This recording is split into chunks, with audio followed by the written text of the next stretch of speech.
एक बार फिर से किसान दिल्ली को बंधक बनाने की तैयारी कर रहे हैं। उन्हें रोकने के लिए सरकार के निर्देश पर पुलिस ने छावनी में तब्दील कर दिया है इन बॉर्डर को।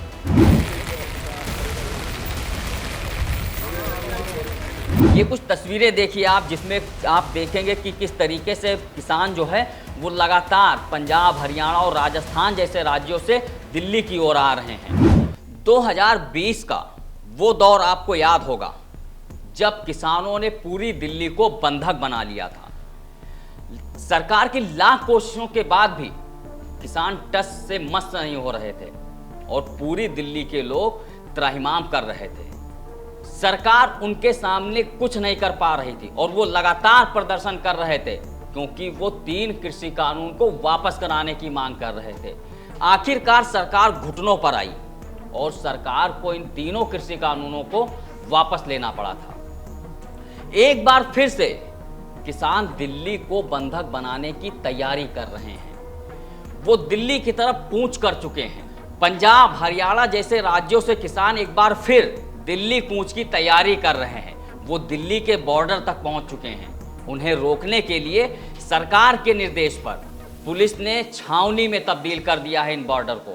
जैसे ही सरकार को इस बात की भनक लगी, जानकारी हुई, वैसे ही पुलिस ने तुरंत सरकार के निर्देश पर इन बॉर्डर को सील कर दिया है। सीमेंटेड बैरिकेड्स लगाए गए हैं और तमाम तरीके के बाड़ लगाने की तैयारी की जा रही है। आपको पिछली बार भी याद होगा कि सड़कों पर कीलें लगाई गई थी, कील वाले सीमेंटेड पत्थर रखे गए थे, लेकिन किसान तब भी नहीं रुके थे। और जिस तरीके से तस्वीरें सामने आ रही हैं उससे ये बात तय हो चुकी है कि किसान इस बार भी मानने को तैयार नहीं होंगे। उन्हें लाख कोशिश करके रोका जाए, बैरिकेड्स लगाए जाएं, वाटर कैनन से पानी फेंका जाए, आंसू गैस के गोले फेंके जाएं, लेकिन वो रुकने वाले नहीं हैं क्योंकि उन्होंने फिर से दिल्ली पर धावा बोल दिया है। नमस्कार, मैं हूं शैलेंद्र और आप देख रहे हैं खबर खजाना। ये कुछ तस्वीरें देखिए आप, जिसमें आप देखेंगे कि किस तरीके से किसान जो है वो लगातार पंजाब, हरियाणा और राजस्थान जैसे राज्यों से दिल्ली की ओर आ रहे हैं। इसमें हजारों की संख्या में आपको किसान दिखाई देंगे जो हाथ में झंडे लेकर और सरकार के खिलाफ नारेबाजी कर रहे हैं। वो भारत और अमेरिका के बीच होने वाले व्यापार समझौते का विरोध कर रहे हैं। उनका मानना है कि अगर ये व्यापार समझौता होता है तो उससे देश के किसानों पर इसका बुरा असर पड़ेगा।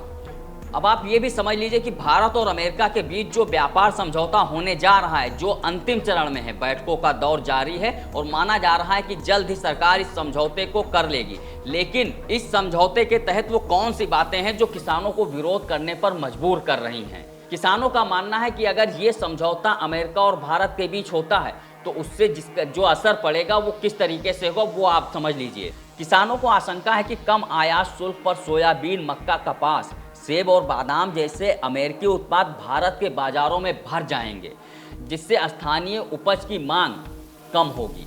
और यही सबसे बड़ा डर है जो किसानों को इस समझौते का विरोध करने पर मजबूर कर रहा है। किसानों का मानना है कि अमेरिका भारत के डेयरी उत्पादों के बाजार में बड़ी पहुंच चाहता है, जिससे भारतीय पशुपालक जो सीधे तौर पर इस व्यवसाय से जुड़े हुए हैं उन पर इसका गहरा प्रभाव पड़ेगा और उन्हें आर्थिक संकट का सामना करना पड़ सकता है। अमेरिका में किसान हजारों एकड़ जमीन पर खेती और किसानी करते हैं। उन्हें वहां की सरकार सब्सिडी देती है। इसके इतर भारत में अधिकांश किसानों के पास केवल 2 से 2.5 एकड़ जमीन है और उन्हें उस स्तर की सरकारी मदद भी नहीं दी जाती है। ऐसे में अमेरिका के लिए भारत के बाजार खोले जाते हैं तो वहां के कृषि उत्पाद और डेयरी उत्पाद भारत में पहुंचेंगे, जिससे किसानों को बड़ा नुकसान होगा। वो लाकर यहाँ पर सस्ते दामों पर बेचेंगे, इससे भारतीय किसान जो है वो अपने उत्पादों को कम कीमतों पर बेचने पर मजबूर हो जाएंगे, जिससे उन्हें लागत ना निकलने का भी डर दिखाई दे रहा है। भारत और अमेरिका के बीच होने वाले व्यापार समझौते का किसान जिस तरीके से विरोध कर रहे हैं और उनकी जो मांगे हैं, उनका कहना है कि ये व्यापार समझौता जो होने जा रहा है उसको लेकर सरकार को पहले कुछ चीज़ों पर ध्यान देना होगा, जिसमें किसान संगठनों का मानना है कि समझौता केवल उत्पादों तक सीमित नहीं रहेगा बल्कि ई-कॉमर्स, डिजिटल व्यापार और बीज और कृषि से जुड़े पेटेंट तक फैल सकता है। जिससे छोटे व्यापारियों और जनता पर भी इसका सीधा असर पड़ सकता है। किसानों की मांग है कि केंद्र सरकार इस समझौते से जुड़े सभी दस्तावेज सार्वजनिक करे और इसे बिना किसानों, मजदूरों और छोटे व्यापारियों से राय मशविरा किए बिना अंतिम सहमति ना दे। तो कुल मिलाकर जिस तरीके से सरकार इस मामले पर पूरी तरीके से चुप्पी साधे हुए है, ये कोई पहली बार नहीं है जब सरकार इस तरीके से रवैया दिखा रही है। आपको याद होगा जब 3 कृषि कानून लाए गए थे तब भी सरकार किसानों की बात सुनने को एकदम तैयार नहीं थी। सालों तक किसान जो है वो दिल्ली के बॉर्डर पर जमे हुए थे। इस दौरान सैकड़ों किसानों की मौत हो गई और किसान लगातार भारी बारिश के बीच, गर्मी के बीच वहीं पर डटे हुए थे, लेकिन किसान किसी भी तरीके से मानने को तैयार नहीं थे।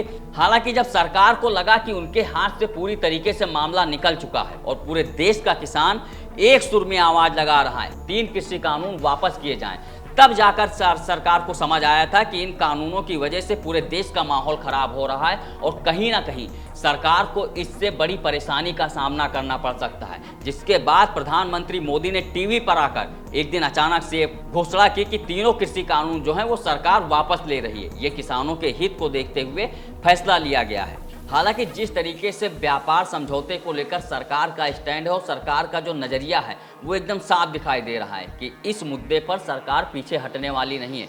हालांकि यहाँ पर एक तरफ ये भी देखने वाली बात है कि एक तरफ पहले से ही जंतर मंतर पर हजारों की संख्या में युवा प्रदर्शन कर रहे हैं, तो दूसरी तरफ अगर अब किसान दिल्ली में आते हैं और वो प्रदर्शन करते हैं तो ये सरकार के लिए इस कानून व्यवस्था को संभालना भी एक बड़ी चुनौती हो सकता है। और कहीं ना कहीं अगर किसान दिल्ली, पंजाब और राजस्थान जैसे राज्यों से दिल्ली पहुंच जाते हैं तो सरकार को उन्हें रोकना बहुत मुश्किल हो जाएगा। हालांकि जिस तरीके से पंजाब, हरियाणा और राजस्थान से किसान धीरे धीरे दिल्ली की तरफ आ रहे हैं, उससे एक बात तो तय है कि किसानों ने आर पार की लड़ाई का मूड बना लिया है और वो तब तक पीछे नहीं हटेंगे जब तक भारत और अमेरिका के बीच होने वाले व्यापार समझौते में उनके हक के लिए बातें नहीं की जाएंगी। इस वीडियो में फिलहाल इतना ही। बाकी देश दुनिया की तमाम खबरों के लिए देखते रहिए बतकही चौक। नमस्कार।